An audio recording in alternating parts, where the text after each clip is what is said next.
Shut up and sit down. Well, hello whippersnappers. It's the Geezer here. In this video, I'm going to show how I capture video from my PS4 into my computer using a little device called the Elgato HD60.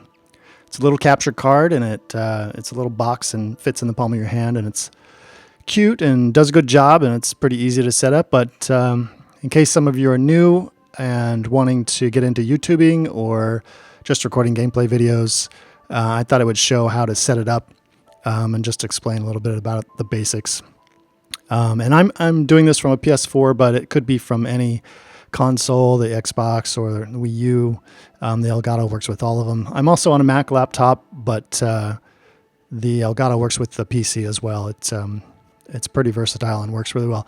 But if you're setting one of these up, before you get to connecting the Elgato with the cables, there's one very important setting you want to turn off in your system settings on the PS4. So before you connect it up, before you hook the thing up, go into your system settings and go down to the bottom to system and make sure enable HDCP is checked off. Make sure there's no little check mark in the box there so that it's off.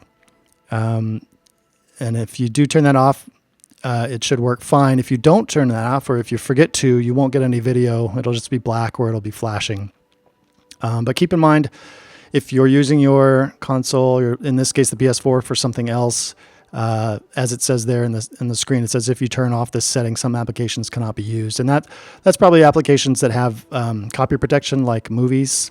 So for the purposes of this video, it's just for gameplay. All right. So turn that off, and the Elgato should work just fine. Okay, so as I said, the Elgato is a cute little device. It's got ports on both sides, 3 on one side, 1 on the other, and those ports are analog audio in, HDMI in, USB out, and HDMI out. And the Elgato comes with 2 cables, a HDMI cable and a USB cable. It's got a mini plug on one end. The HDMI cable is very short. It's maybe 3 feet. So I have the Elgato sitting very near my PS4. And then you're going to need another another HDMI cable.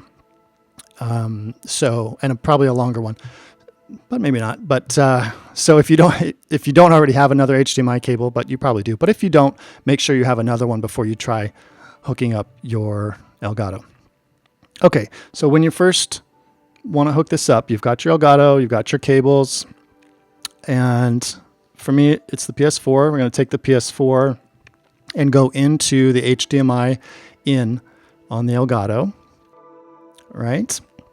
And then you're going to go HDMI out into your television. In my case, I'm going into a tuner that goes out to my TV, but it'll work either way. I think the Elgato documentation on their site says go directly to your television, but it works either way. Okay, so out to your television. And then I'm using a Mac laptop, but it could be with a PC. But then finally, you're going to go out, USB out from the Elgato into your computer. And that's really all you need to record video. However, as a lot of people do on YouTube, they put their voice commentary over top of the gameplay. And if you want to do that, you need a separate microphone. So if you do that, you have a microphone, you're going to go from your microphone into your computer. Now, in my case, I have the microphone. It's called a Rode Podcaster, and it's a good mic. I like it. It's a USB mic. It just goes USB straight into the computer. And then the piece of software that comes with the Elgato, it's pretty easy to use. It's very simple. It has separate controls for audio, like the game audio volume versus the microphone, your voice volume. So you can control the input levels for those.